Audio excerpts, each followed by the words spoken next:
como Antonio Guzmán habitualmente, y sobre todo Manolo Zafra, y desearles que disfruten muchísimo de una charla que para la SAE es un orgullo el poder tener a Manolo aquí acompañándonos esta tarde. Que disfrutéis muchísimo. Luego al final habrá un turno de ruegos y preguntas por si queréis preguntar sobre lo que os parezca oportuno después de oírla en la charla.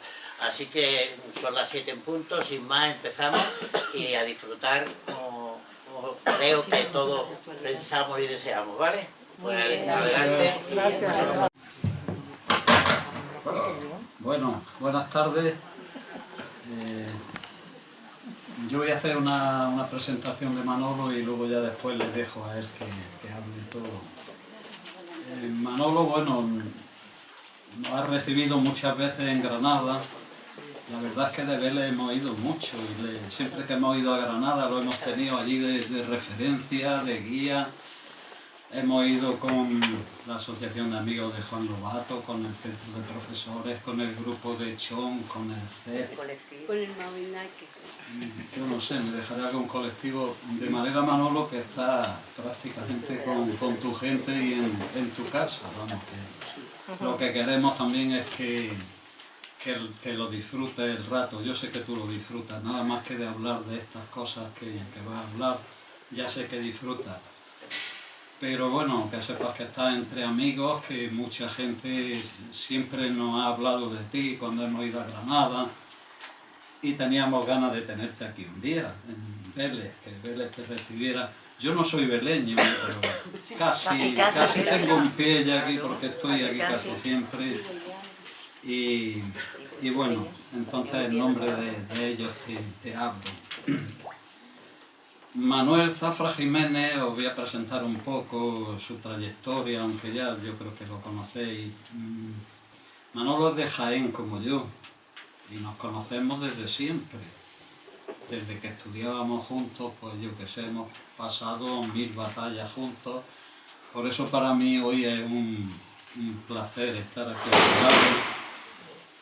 tu lado. Y bueno, Manolo también, igual que yo, pues se ha dedicado a lo mismo. Hemos sido maestros, luego fuimos profesores de enseñanza secundaria,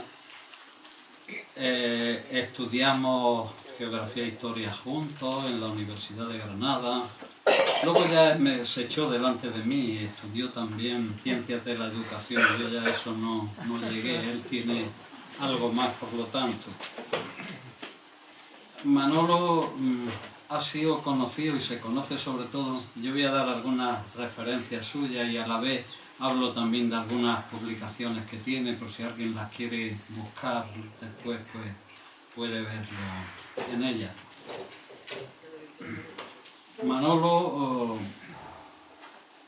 fue conocido sobre todo por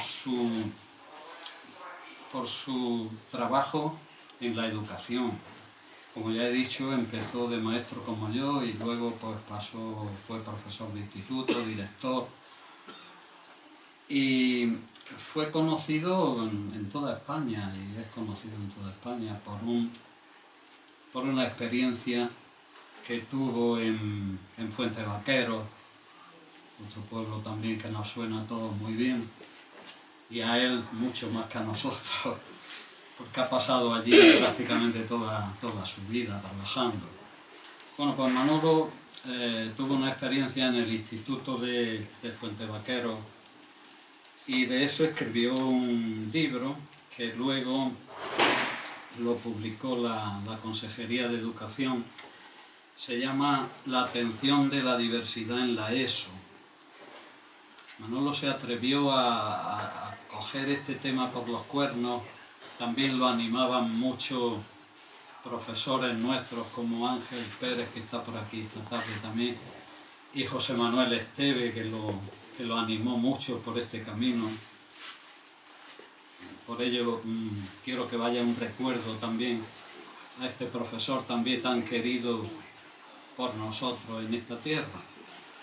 Bueno, la atención a la diversidad era una de las cosas que tenía como bandera la Reforma de aquellos años y Manolo cogió el toro por los cuernos bien cogido. Era un instituto muy difícil, muy difícil. Fuente Vaquero es un nombre que nos suena muy bien, pero en realidad su población no está tan bien.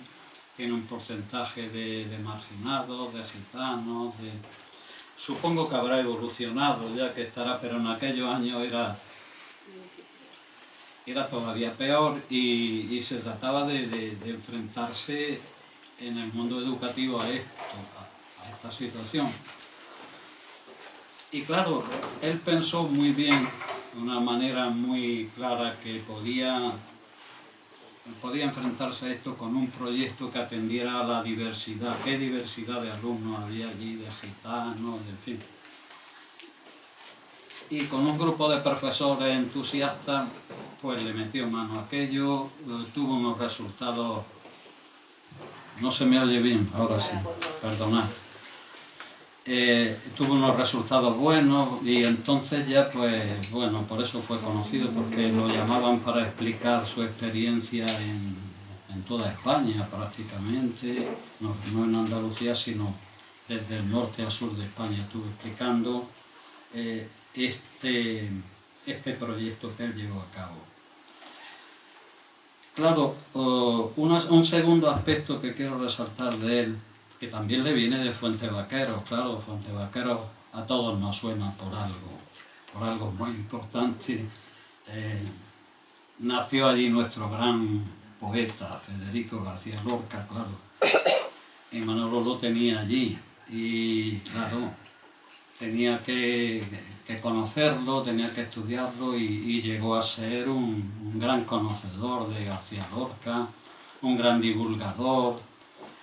Trabajó mucho haciendo rutas con todos los que iban por allí, por Granada o por Fuente Vaquero o por La Vega, y también publicó algunas cosas interesantes. Por ejemplo, la Consejería de Educación ya en el año 98 creo que fue, sí, el centenario, le publicó un libro, bueno, no era un libro, era una colección de materiales didácticos para el centenario del nacimiento de Lorca. Fue un trabajo muy útil, iba en varios materiales distintos que se iban en una carpeta, y bueno, Manolo allí daba muchas pistas para conocer al poeta, itinerarios por La Vega, aspectos de su poesía, de la música.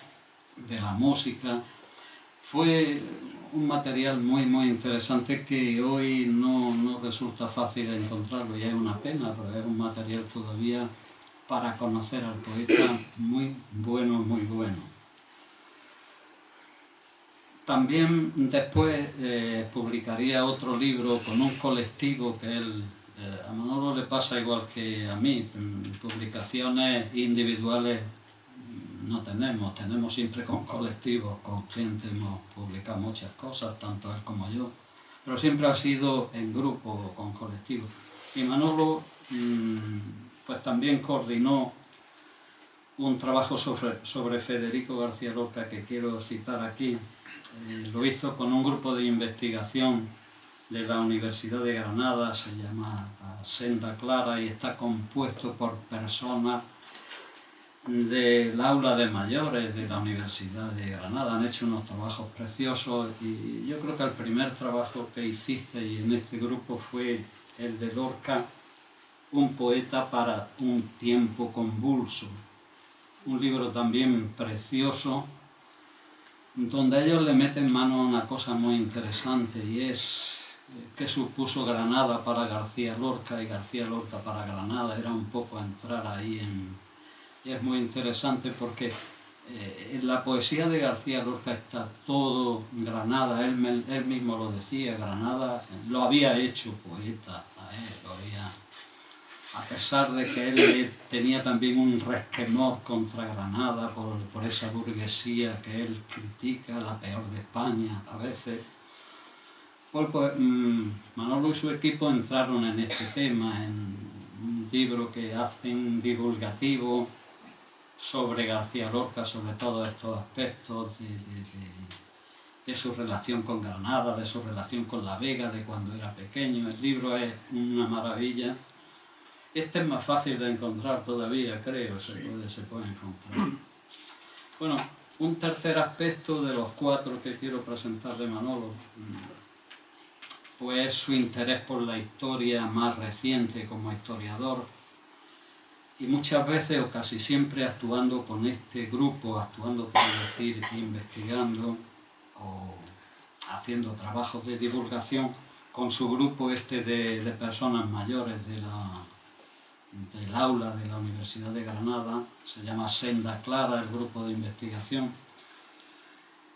Pues han sacado algunos trabajos interesantes sobre la historia más reciente de Granada y sobre personajes que hay que recuperar para el conocimiento. A veces es curioso, y él lo ha dicho varias veces, que la historia más reciente a veces está más olvidada, conocemos más personajes a lo mejor de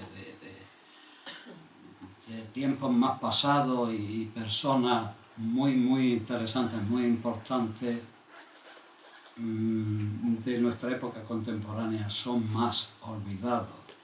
Entonces, en estos trabajos, Manolo, recuperando historia reciente de Granada, recuperando personajes, tiene algunos trabajos también con este grupo. Uno precioso que saca un personaje que sí es muy conocido, claro, pero quizás no es tan conocido ni tan utilizado por el sector de la enseñanza o se ha divulgado menos, que es don Manuel de Falla. Tienen una colección de materiales también en una carpeta, sacaron dedicada a Manuel de Falla y que patrocinaba el mismo archivo de don Manuel de Falla de Granada. Entonces hacen una recuperación muy bonita de don Manuel de Falla y el papel que debería de tener en la escuela, en la enseñanza, por su recuperación muchas veces de nuestra música más tradicional, pero también otro aspecto más novedoso que fue el aspecto musical de Falla de la vanguardia. Quizá ese es un aspecto que es el más interesante y el que a lo mejor se conoce menos de Falla. Y en este trabajo Manolo y su grupo insisten que había que conocer esta parte de don Manuel de Falla. Este trabajo se llama Manuel de Falla en Granada, 3 conmemoraciones, conmemoraban el centenario del concurso de Cantejondo, que fue en el año 22, que es cuando sale esta publicación. También Manolo precisamente en este libro hace un estudio muy bonito del retablo de Maese Pedro, que es una obra de Falla muy sencilla por su temática.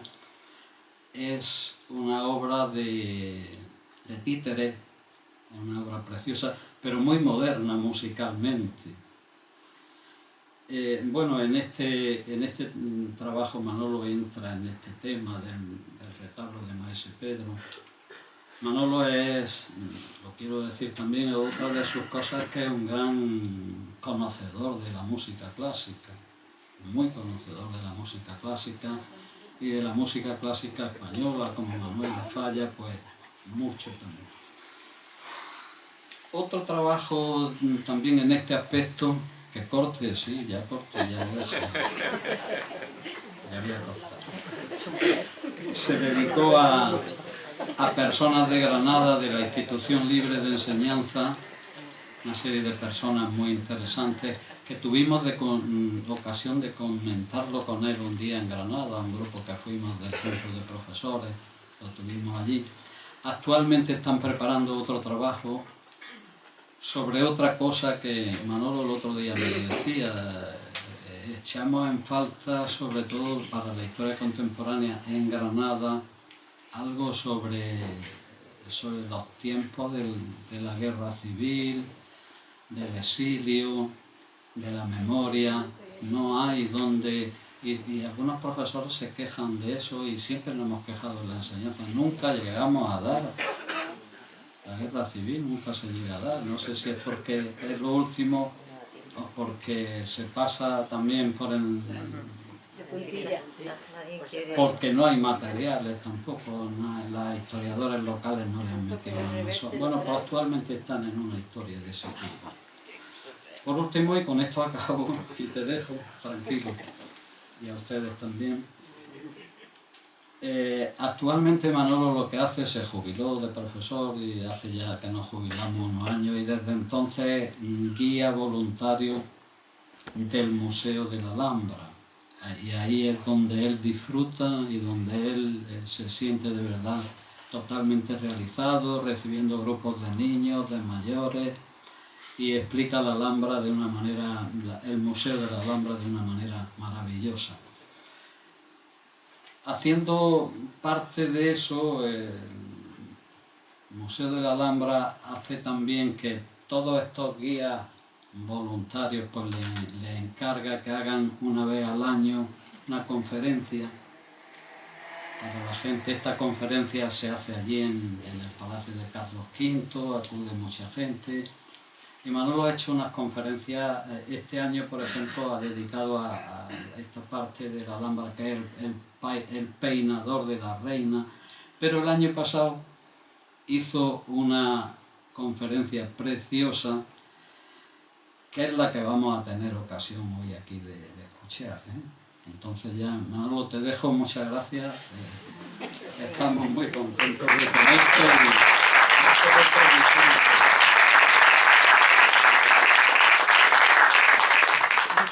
Gracias, Antonio. Qué viejos son. Qué viejos somos.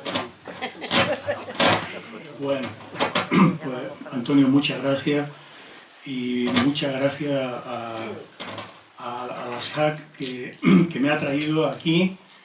De verdad que me siento muy relajado y muy en casa. Nos hemos visto muchas veces en efecto en la Alhambra, y bueno, sin más preámbulos, vamos a empezar con la tarea que me había encargado, que es que repita. Antonio ya es repetidor de la charla, y alguien más.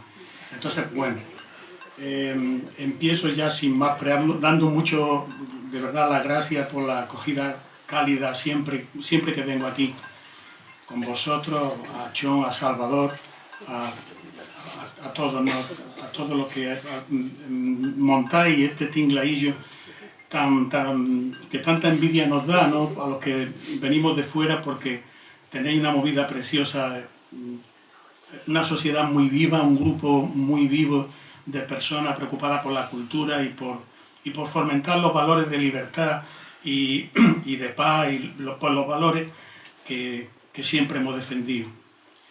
Mira, las charlas que traigo son una pincelada sobre un tema, se llama la pintura de la Sala de los Reyes, la mal llamada Sala de los Reyes, estos nombres románticos, estilo, iconografía y significado. El tema, mira, es... la Alhambra ofrece sorpresa tremenda en sí misma.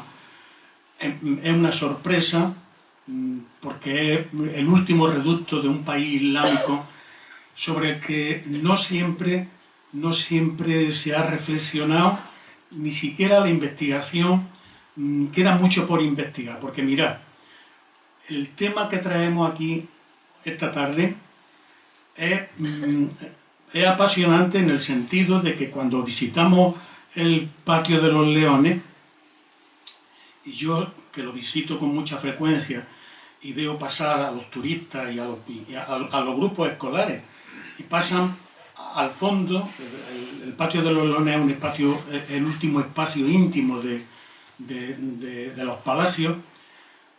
Hay 3 bóvedas que están hechas sobre piel de caballo, que son las que os voy a presentar, que tienen que están cargadas de misterio, porque resulta que en el siglo XIV en el seno de un país islámico, sunita, de religión con cierta ortodoxia religiosa, muy alta, pues nos encontramos 3 bóvedas con pinturas cargadas, con pinturas cristianas, con temas cristianos, hechas por pintores cristianos, pero además cargadas del vitalismo de lo que supuso la transición del gótico al renacimiento, es decir, cargadas de erotismo, cargadas de pasajes simbólicos del papel de la mujer, por ejemplo, en esa época. Es decir, no cuadra, no cuadra. ¿Qué explicación tiene eso?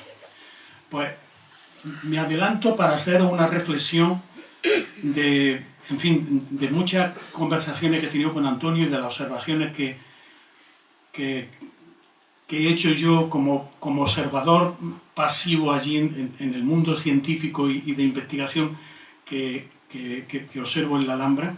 Mira, Granada, el Reino de Granada,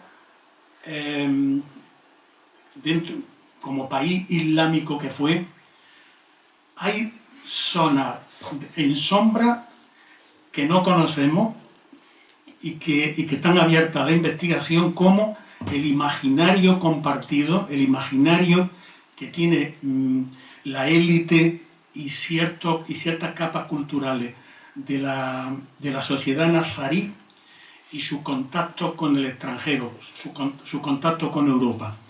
Normalmente, y creo que a vosotros os habrá pasado, lo que estudiamos en la escuela o en los institutos de la Reconquista, nos hablan de Al-Ándalus como un país enquistado, como un país metido en sí mismo, con una alteridad que supone una barrera tremenda. Afortunadamente, ya los estudios que están haciendo los historiadores más jóvenes, sobre todo los estudios de frontera, nos están descubriendo, y este tema que os traigo aquí son una reflexión de que esta gente estaba en otra banda distinta a la que tradicionalmente y también por motivos ideológicos se nos ha transmitido, de una sociedad cerrada, muchas veces enemistada.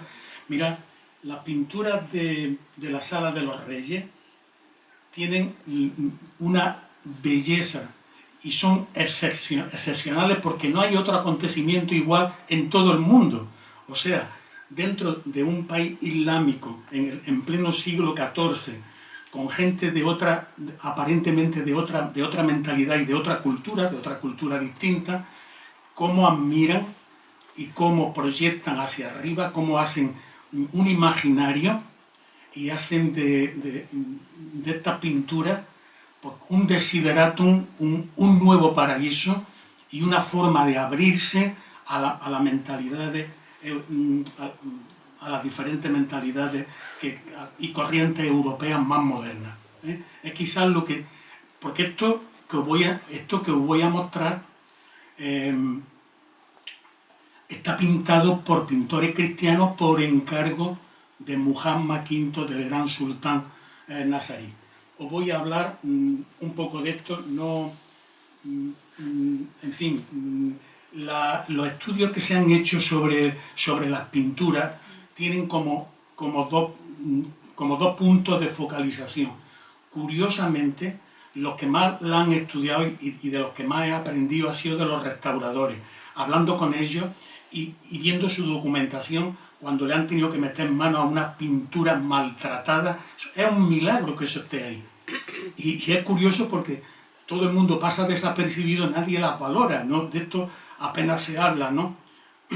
Entonces, pues, y la otra parte es la historiografía, pero ya digo, en fin, no voy a calentaros la cabeza.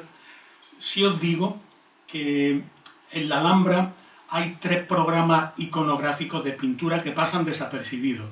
Y a mí me han interesado mucho porque siempre, detrás de la pintura, hay siempre una historia y hay una intencionalidad y hay aspectos antropológicos que nos gritan desde el pasado sobre esta forma de vida. Hay una serie de pinturas poco estudiadas también, que están en la casita del Partal. Están las maravillosas pinturas de la torre del peinador de la reina y las habitaciones del emperador y la de la sala de los reyes. Ahí tenéis a Muhammad V pintado. Y bueno, pues estas son las casitas del Partal, unas pinturas que se descubrieron en 1909 quitándole el yeso a una pared. Son un YouTube, son una secuencia antropológica de las formas de vida, de cosas que no se cuentan en los libros de historia, como por ejemplo los atalajes de las mulas, de las formas de reunirse. En fin, es muy interesante. Yo he podido tener la suerte de visitar esa casita, que son 11 metros cuadrados, y bueno, la Torre del Peinador, a la que en efecto le hemos dedicado este año la charla obligada. Simplemente os diré que por el Peinador de la Reina, la Torre de la Estufa, entra el Renacimiento en España. Dos pintores llamados por el gran secretario de Carlos V, de los Cobos, Francisco de los Cobos, Alejandro Mainer y Julio Aquiles, traen la pintura de Rafael, porque pertenecen a la escuela de Rafael, y la proyectan en este ámbito precioso, delicadísimo, cual es el Peinador de la Reina. También estos pintores pintan las habitaciones del emperador. Bueno, el Peinador, os digo que lo podéis visitar, afortunadamente en internet se puede visitar, es otro de los grandes espacios de estudio y de las grandes sorpresas de la Alhambra. Y vamos ya directamente al misterio de la pintura y a la enjundia, a la gran riqueza cultural y a todo lo que nos enseñan del mundo nazarí al que pertenece Málaga, Almería y Granada. Mirad, la Sala de los Reyes es un espacio que se sitúa en el fondo del Patio de los Leones. El Patio de los Leones, dentro de la funcionalidad del sistema alhambreño, cada espacio tenía una función, y este es el espacio más íntimo. Os habrán dicho muchas veces que en el mundo musulmán no se pueden representar las figuras humanas. Ya ves tú, claro que se pueden representar, y de hecho siempre se representan en baños y en espacios muy íntimos. Y el espacio más íntimo del Riad al-Said, del Jardín Feliz, que es el Patio de los Leones, es esta zona que tenéis aquí señalada, con estos tres tejaditos, que es el objeto de... Voy a dar una pincelada. Este es el ala de oriente, el ala este del Patio de los Leones, y esos tres tejaditos que hay ahí detrás, pues encierran un poco, contienen todo lo que es la sala. La Sala de los Reyes, en definitiva, es un espacio de unos 150 metros cuadrados. Fijaros que tiene estos cuadrados que veis aquí. Estos cuadrados son cúpulas de mozárabe, y estas tres alcobas que hay aquí, estas tres alcobas son las que contienen la pintura de la Alhambra.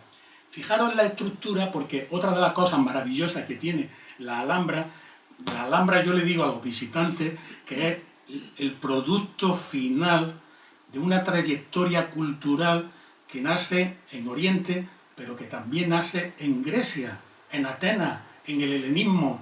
No se puede comprender la Alhambra sin el mundo clásico, y del mundo oriental y del mundo incluso africano se hace este diseño de sala que es basado, que es esto que vemos aquí. Esto que vemos aquí en la Sala de los Reyes. No sale el punto que se llama. No sale. Ahora. Pues es que no me obedece. A ver. Ahora sí. Ahora no. Es que aquí sí me lo señala. Pero antes te lo ha señalado, ¿no? Antes lo ha señalado. ¿Sí? No lo paso. Ya.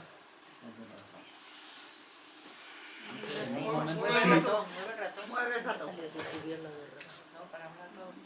Ahora mismo lo tengo en el centro, pero no se me ve. Bueno, sí, pues esta es la sala, y bueno, es una perspectiva. Me interesa que veáis, simplemente por curiosidad, los dos puntos de inspiración. La Alhambra se inspira en modelos griegos, en determinadas decoraciones, en modelos almohades. Esto que vemos aquí son la mezquita de Tismal en el Atlas, y esta es la Cutubilla de Marrakech, que tienen una estructura. Ese salón está inspirado, y es que Muhammad V estuvo aquí, estuvo exiliado con su visir, con Ibn al-Jatib, el primer reinado estuvo exiliado, y se llevaron este esquema para luego hacer la obra. Fijaros, la Sala de los Reyes, grabado del siglo XVIII y del siglo XIX, que tenemos aquí. Uno es este. Fijaros que aquí están las pinturas y las cúpulas, están aquí. Aquí también veis. Quiero que memoricéis ese tejado corrido, porque cuando llega el siglo XIX, esto sufre muchas reformas, la pintura sufre muchas agresiones.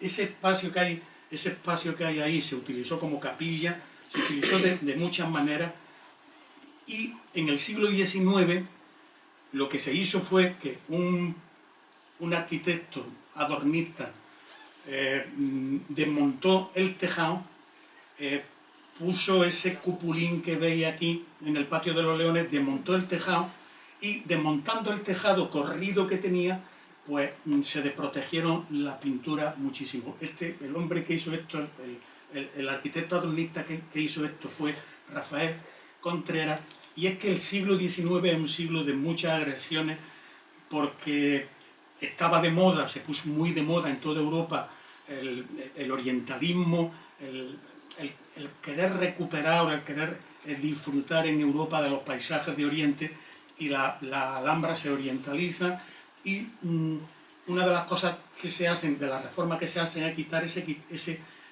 tejado corrido, poner 3 tejados que les van a perjudicar mucho a la Alhambra y a las pinturas, porque donde había un espacio de protección sólido y continuo, se convierte en un espacio quebrado.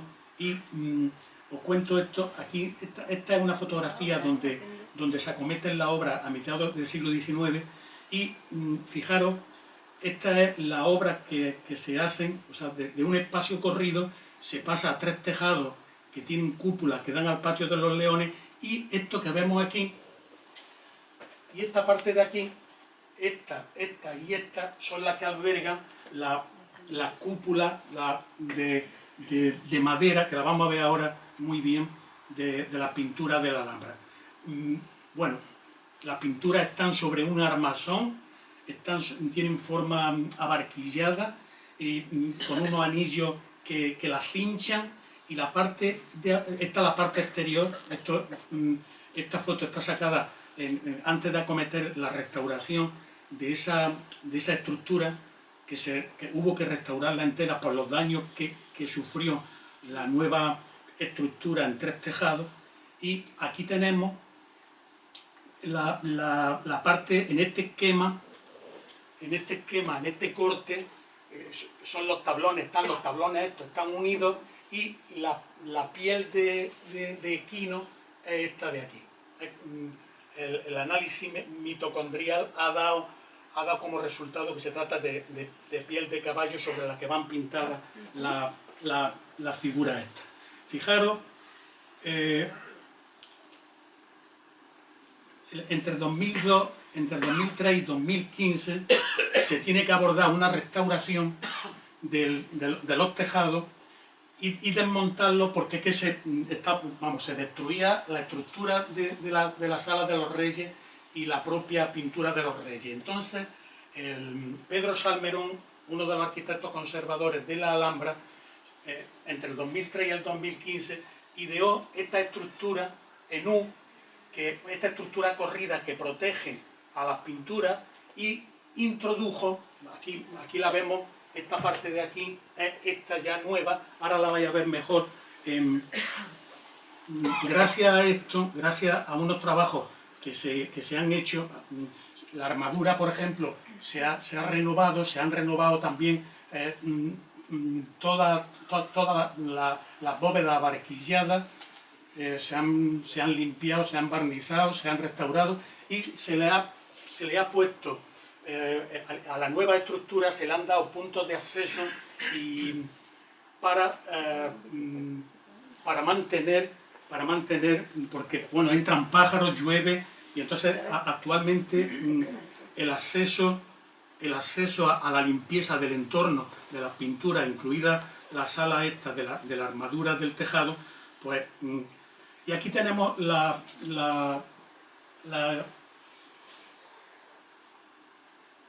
intervenciones que se han hecho. Se han hecho intervenciones de altísimo riesgo.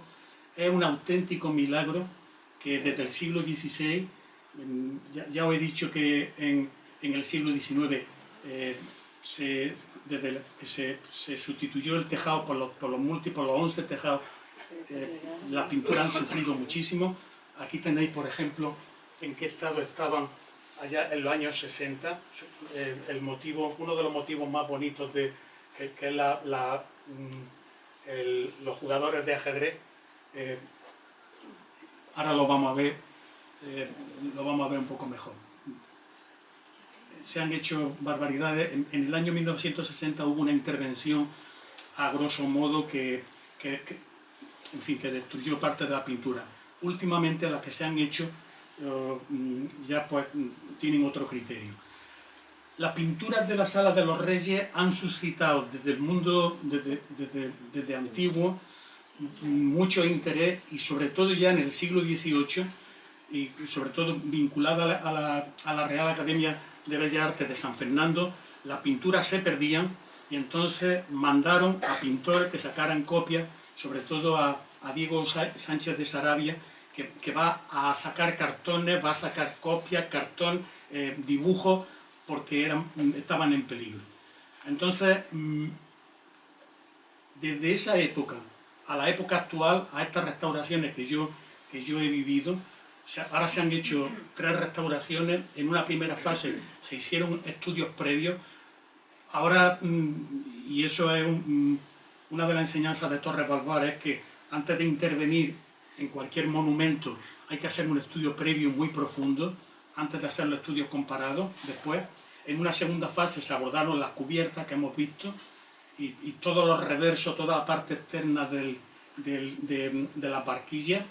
Y la tercera fase, que ha sido de la que yo he sido más testigo, abarcó la intervención en los anversos, en la parte interior de la barquilla y la pintura y su puesta en valor. O sea, ahí se ha hecho un trabajo fantástico. Esto os pongo aquí porque contiguo a las pinturas están los mocárabes, que están muy erosionados porque han sufrido también, sobre todo hubo una explosión de un polvorín en el año 1590. Luego los franceses también pusieron cargas de pólvora y provocaron una deflagración el año 1812, de la que todavía quedan restos como estos que se están tratando de restaurar, ¿no? Y esta es una de las bóvedas restauradas maravillosas de mocarábe. El mocarábe ya sabéis que son esas estalactitas, la mucarna. Y entramos en el estudio de la pintura. ¿Cómo se produce la pintura? ¿Cuál es el contexto histórico de la pintura para que eso esté ahí y no esté en ningún otro sitio? ¿Qué ha sucedido? Mirad, tenemos que pensar que el reinado de Muhammad V es un aliado de Castilla, muy amigo de Pedro I, el cruel, acordar. Y las relaciones entre Castilla, en este caso entre Sevilla y Granada, son muy fluidas hasta tal punto que Pedro I y Muhammad V acuerdan hacer una moneda, una dobla de 4 gramos de oro, con las cecas de Sevilla y de Granada, distintas una de cada rey, pero con el mismo peso, con el mismo oro y con la misma ley, para que pudieran servir de intercambio, pues como nosotros tenemos ahora el euro. Es un momento, mirad, el momento histórico este es un momento único, porque el reino de Granada es una isla de paz y de progreso económico, mientras que todo el ámbito, todo el orbe de alrededor está en guerra. Están en guerra Castilla, en guerra civil, Pedro I con su hermano, que al final Pedro I es asesinado, como sabéis, por Enrique II. En el Magreb, por ejemplo, la monarquía meriní está también cayendo, todas las monarquías del norte de África están en crisis y los flujos comerciales entre el Reino de Granada y el resto del mundo son muy intensos hasta tal punto que Granada es un estado islámico políticamente muy débil, pero ahora veréis con un comercio y una vitalidad económica tremenda. Granada en el siglo XIV, en la época de Muhammad V, en la época de las pinturas, y por eso las pinturas son de alguna forma manifestación de ese ambientazo cultural abierto, ¿no? Granada se convierte en frontera.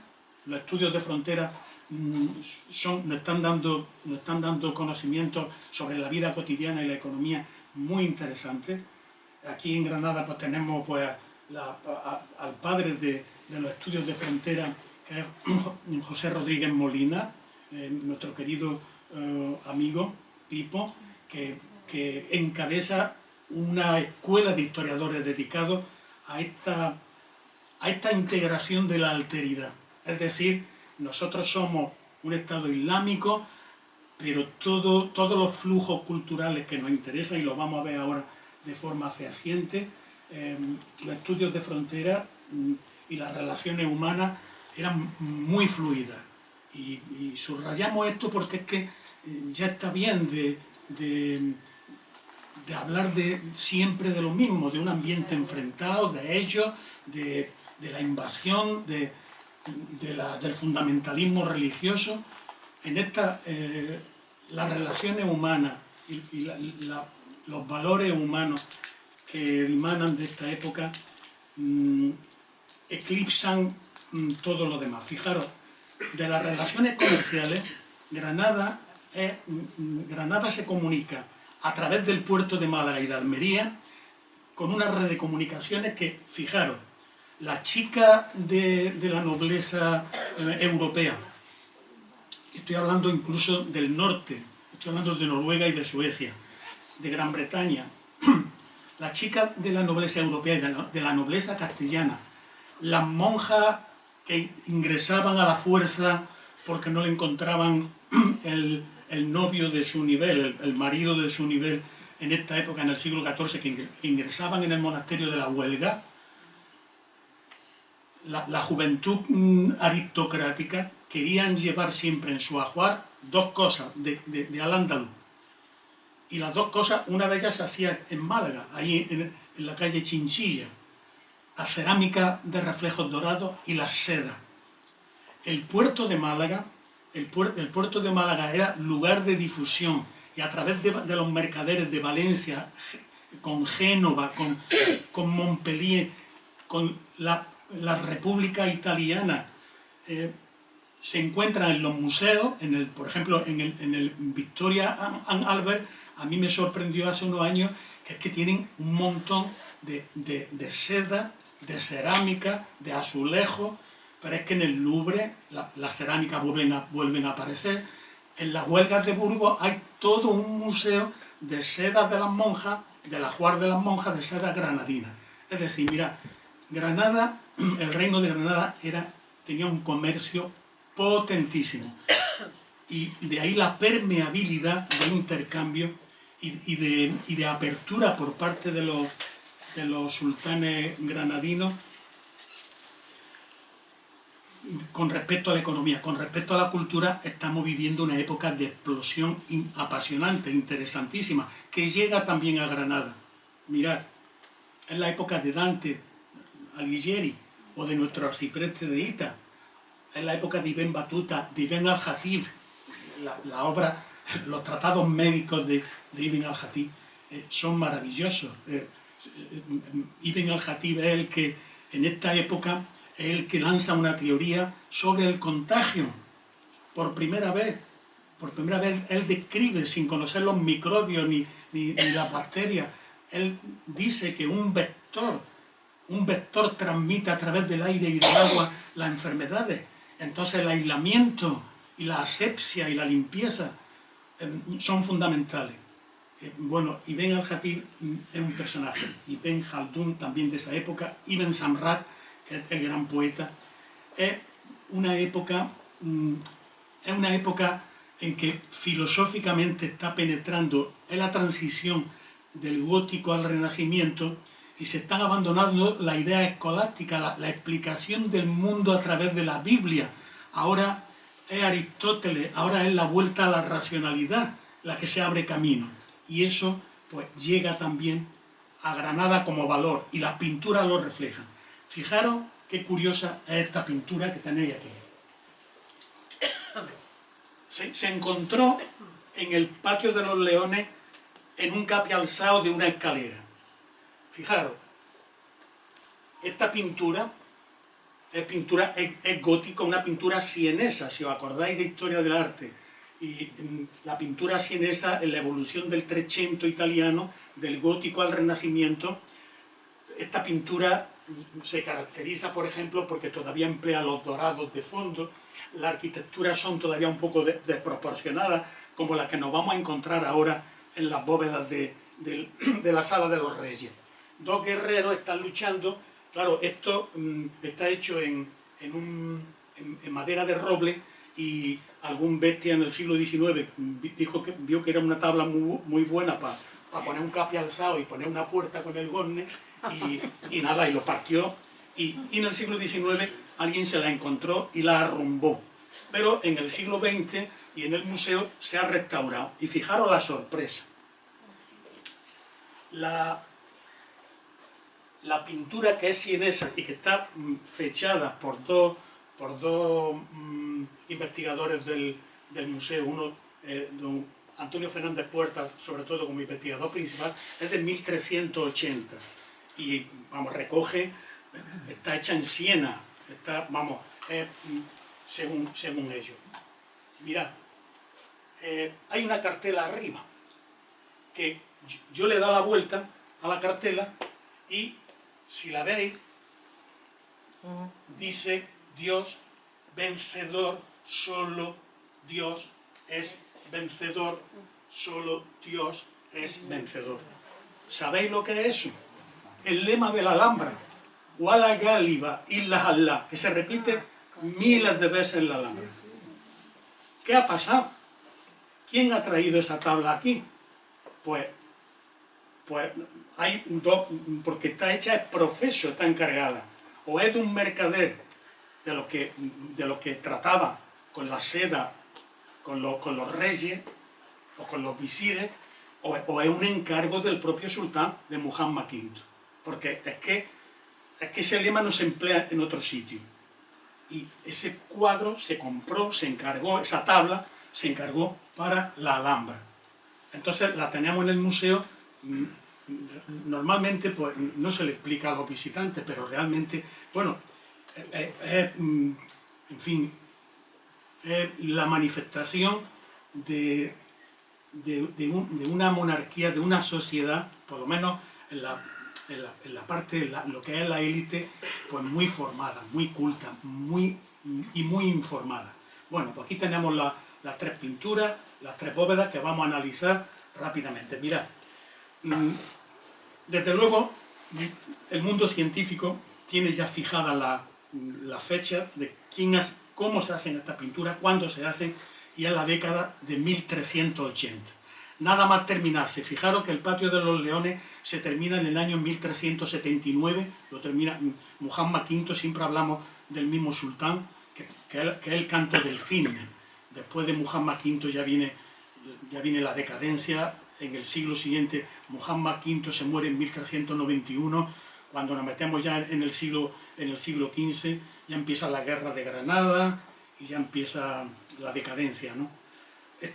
Fijaros, el gótico de la Sala de los Reyes se caracteriza, como todo el gótico internacional que tenemos en algunas de nuestras catedrales, se caracteriza por los fondos dorados, ya lo hemos dicho, por la arquitectura de juxtaposición. Es todavía, no es una arquitectura como la del Renacimiento.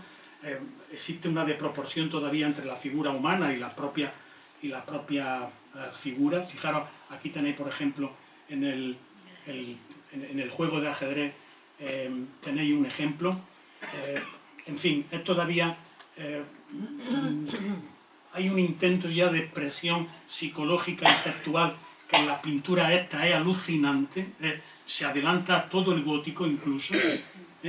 Entonces, estas son las características un poco. Mirad, la pintura está situada en una disposición cenital en el techo, porque ya os adelanto que representan el sidus, el mundo sideral, o sea, el mundo imaginado.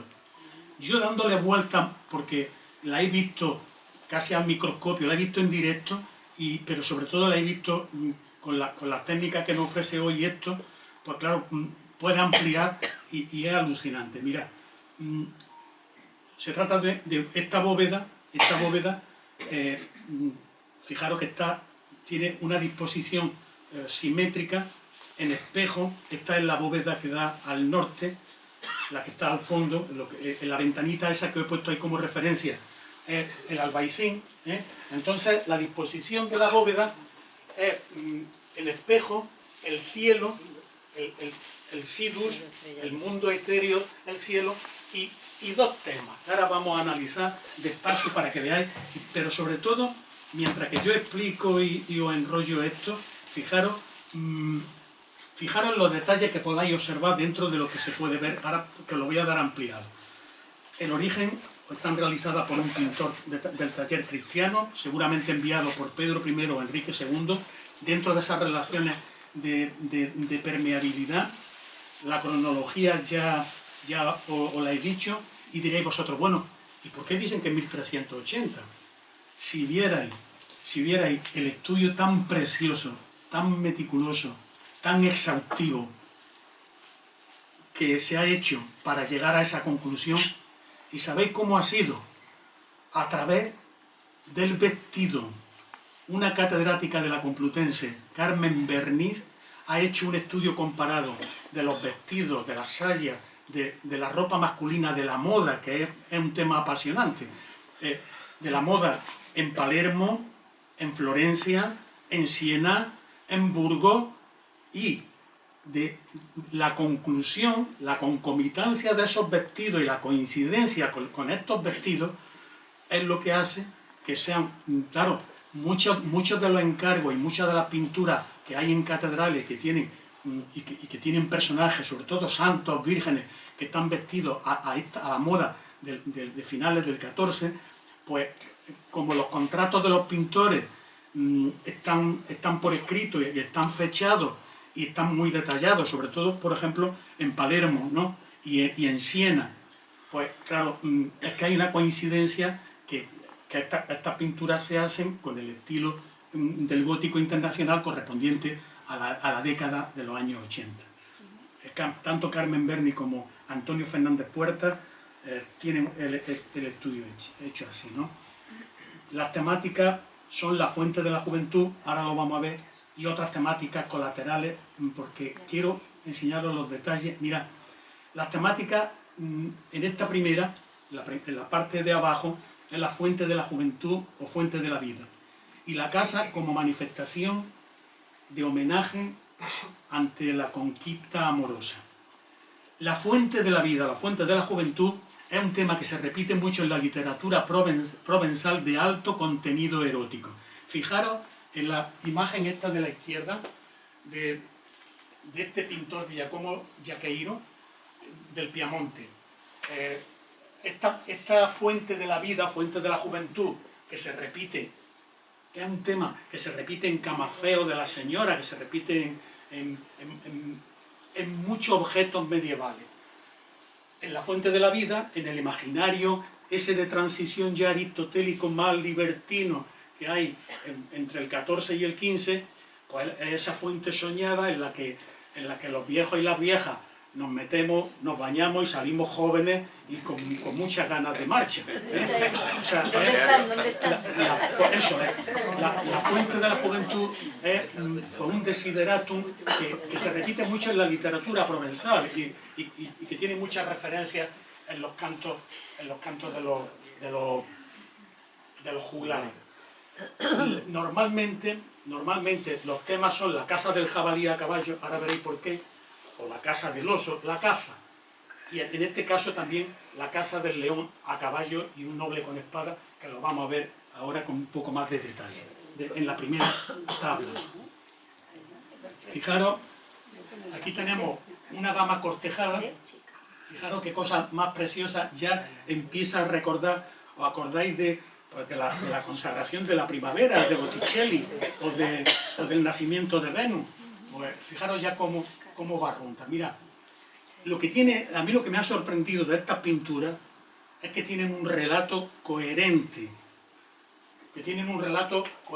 O sea, en primer lugar está la caza. Se caza ante el castillo del amor para hacer mérito, para el caballero, ahora lo vamos a ver, pues luce su valentía ante la dama para conquistarla, le ofrece la pieza y al final consigue el amor en el castillo del amor, que lo tenemos aquí. Ahora lo vamos a ver. He puesto unos calcos que se hicieron en el siglo XVIII, unos calcos, porque la pintura que son... hemos hecho la fotografía con todo el detalle posible, a pesar de pero claro, la restauración es que no ha sido muy agresiva porque no debe serlo. Porque si la restauración es muy agresiva y lo vemos muy bien, lo veréis un poco borroso y tal, pero así es como... Estas fotos están sacadas por el fotógrafo, no están hechas por mí, están sacadas por el fotógrafo, los fotógrafos que tienen profesionales en la Alhambra. Es que con la restauración hay que tener mucho cuidado para no hacer un cromo y desvirtuar la esencia, que ya hay bastante crítica sobre esto. Fijaros. A ver.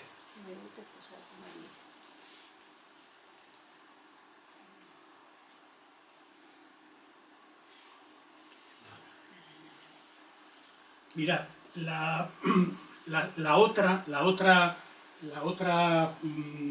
bóveda de pintura que sigue con este tema es la llamada del juego del ajedrez o del desafío. Aquí el relato viene siendo lo mismo, pero completa al anterior.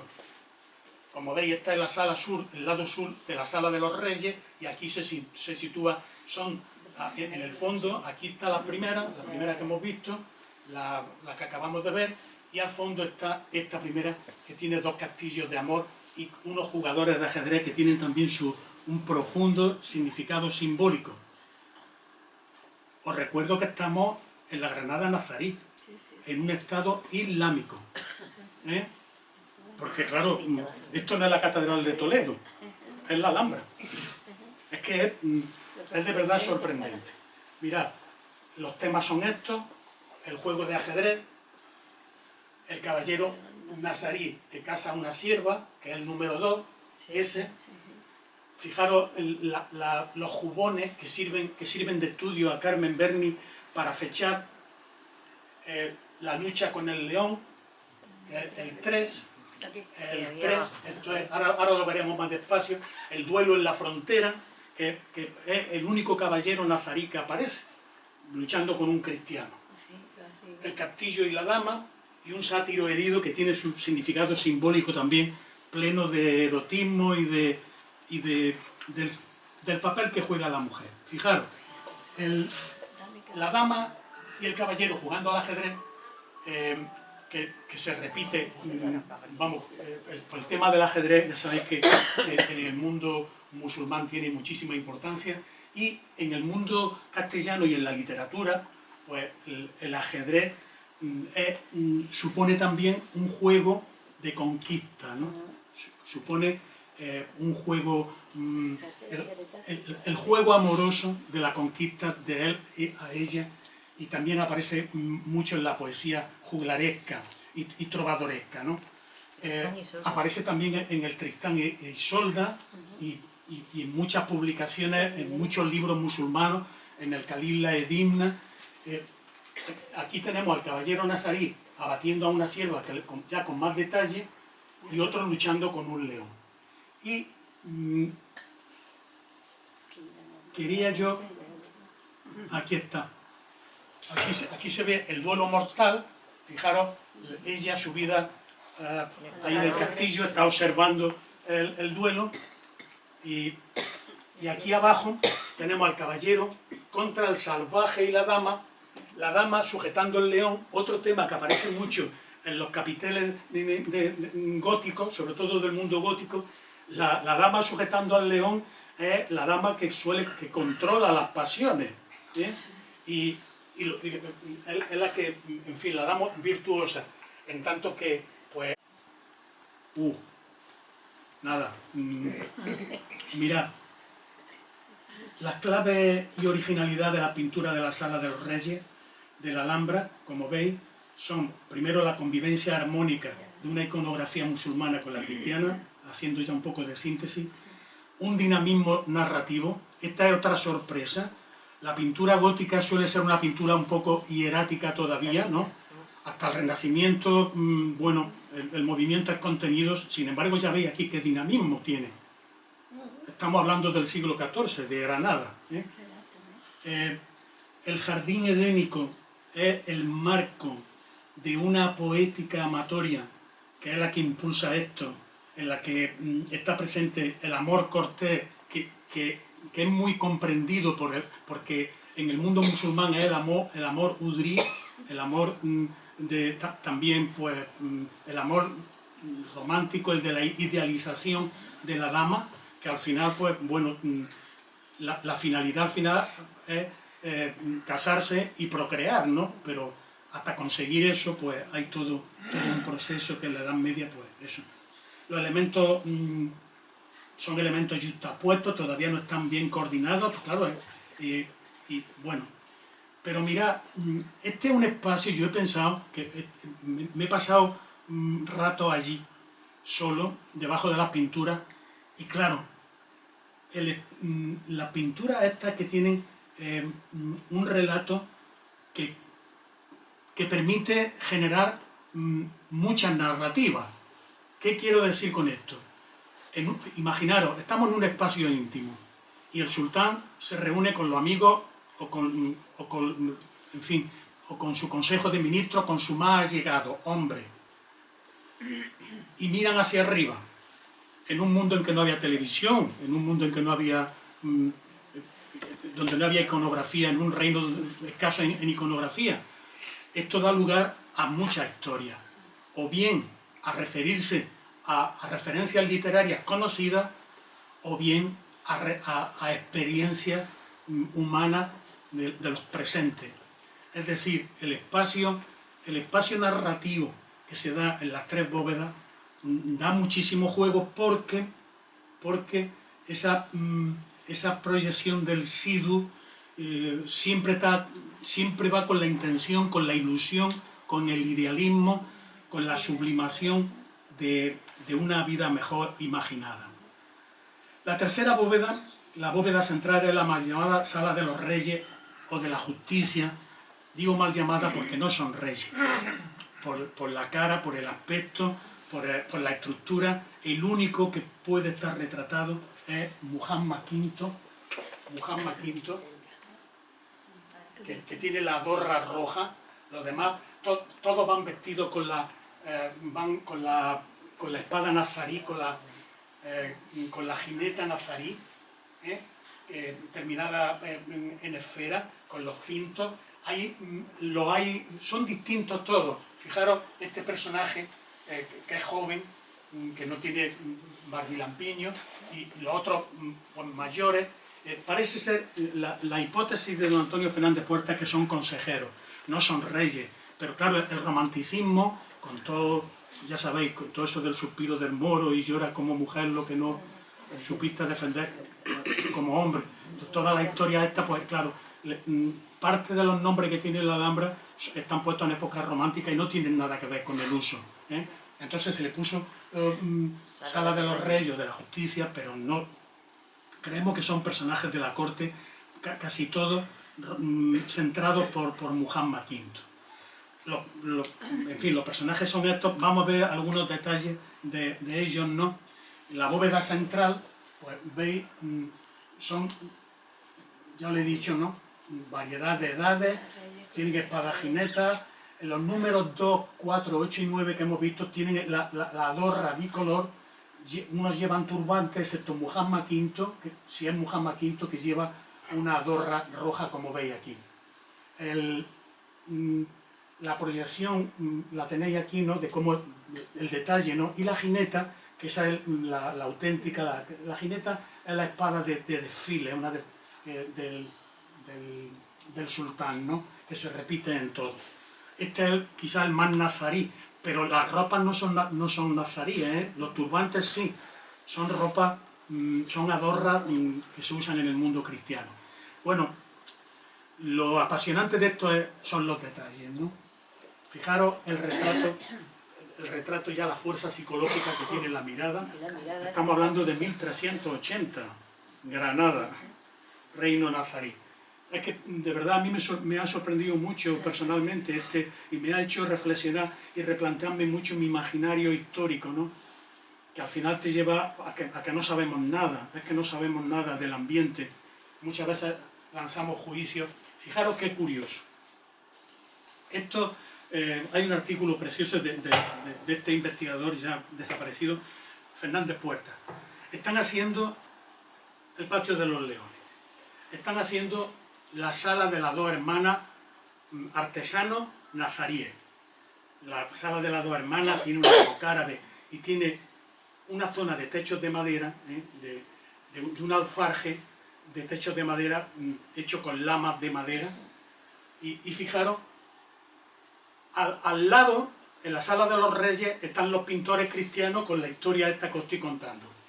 Y un pintor, un artesano nazarí, posiblemente un carpintero, dibuja a uno de los personajes de la bóveda central en el conchaveo y en el bocadillo, mientras que en la relación que hay entre ellos, y aparece esto, un día se cae, esta tabla se cae al suelo y se mira al reverso y tiene esto en un zafate de alfarje atagujerado con un grafiti donde se pinta, es una imitación. Don Antonio Fernández Puertas dice que sin duda se trata del autor nazarí, ¿no? A ver si ya os voy dejando. Bueno, mirad, sobre la técnica pictórica no voy a dar el peñazo, pero viene a decir que lo que quería deciros era un poco el proceso, como se pintaba. Casi siempre se pinta a la prima, es decir, con un papel de calco. Todo esto, la bibliografía hace referencia a los restos que quedan. Con un papel de calco muchas veces se emplea sinopia, que es como emplean los pintores italianos, que es un calco, un papel de calco que se pinta en papel y luego se pega y deja una huella y ya sobre esa línea se pinta a la prima. Se hace la pintura a la primera. Unos van haciendo el borde y otros van dando colores. Mirad, viendo la pintura de cerca, yo me he acordado, me ha sugerido siempre, se me ha venido siempre el Jardín de las Delicias del Bosco o el Cordero Místico de Van Eyck. O sea, el nivel de detalle que hay, es que no lo puedo enseñar, porque es que son cientos de pájaros, de vegetales, las estrellas del cielo. Es maravilloso el detalle. Aquí os pongo algunos, porque es que no puedo.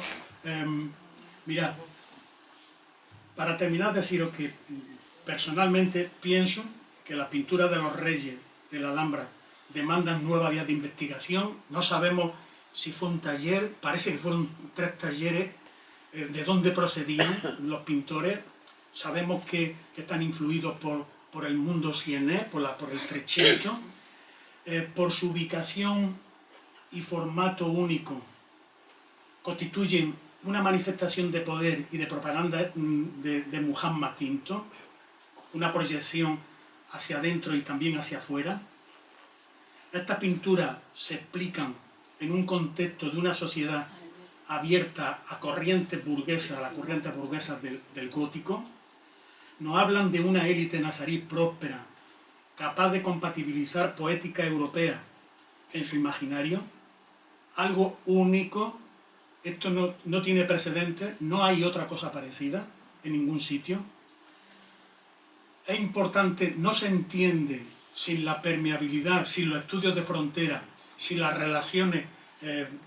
Rodríguez Molina saca una historia de chicos que se enamoran de chicas al otro lado de la frontera, en el Zoco, y crean un problema internacional. ¿Y cómo se resuelve eso? ¿Y cómo se resuelve de bien? O sea, ahora se estudia, los investigadores de los estudios de frontera se centran mucho en la vida cotidiana, en gente como nosotros, no solo en los reyes y en situaciones como esta que estoy contando.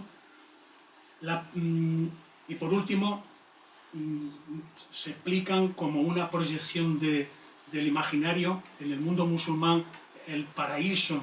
De hecho, el Riyad al-Said, el jardín feliz, él lo siempre soñado. La Alhambra, en cierto modo, trata de reproducir el paraíso en la tierra, y ellos, en el siglo XIV, tratan de reproducir otro paraíso al gusto cristiano, con un sentido desde la admiración que produce la distancia y el exotismo de otra cultura, de la otra cultura vecina, ¿no?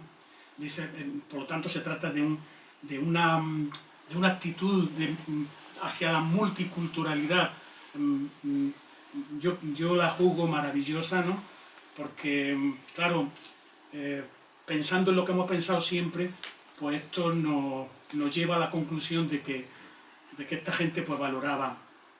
No sé si tendremos suerte, pero de todas formas os cuento la anécdota, y si nos suena el sonido, pues bien, y si no, pues ya está. Termino con esto. Mira, allá por el año 23, le encargan a Manuel de Falla, le encargan el retablo de Maese Pedro. Y visita la Sala de los Reyes. Tiene varias cartas donde se hace eco de la admiración a muy poca gente, entre que estaban emborronadas, entre que estaban rotas, entre que no llamaban la atención, pero a don Manuel no se le pasó. Parece ser que visita con Federico García Lorca y con un recién llegado Torres Valois, visita la Sala de los Reyes y se queda alucinado, porque le habían encargado en París 2 años antes la composición de una ópera que fue el retablo de Maese Pedro. Si no la había oído, yo aconsejo que está en internet, que le dediquéis un tiempo. El retablo de Maese Pedro tiene la virtualidad de que es una obra hecha para niños, pero que constituye todo el armazón de las músicas de España, de la música histórica. La gran aportación de Manuel de Falla es que con una modernidad tremenda, casi rayando al impresionismo, casi haciendo de la orquesta, de la pequeña orquesta, un laboratorio en el que se transparentan nuestras músicas tradicionales. Y uno de esos experimentos es el retablo de Maese Pedro. Bueno, esto lo vamos a poder oír muy bien. ¿Veis las imágenes? Sí. Ya la da voz, ¿no? Fijaros. Dale voz. En el altavoz tuyo.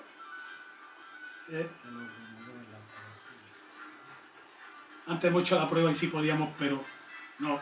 De todas formas, os invito a que fijaros que los muñecos, fijaros solamente en los muñecos, los muñecos se inspiran en la pintura de la Alhambra. La dama que aparece en el balcón sale por ahí, y don Gaifero, Melisendra, salen por ahí inspirados en esta obra que ha llamado la atención de muy poca gente y que ha sido muy admirada. Y con esto termino. Muchísimas gracias. Era lo que quería.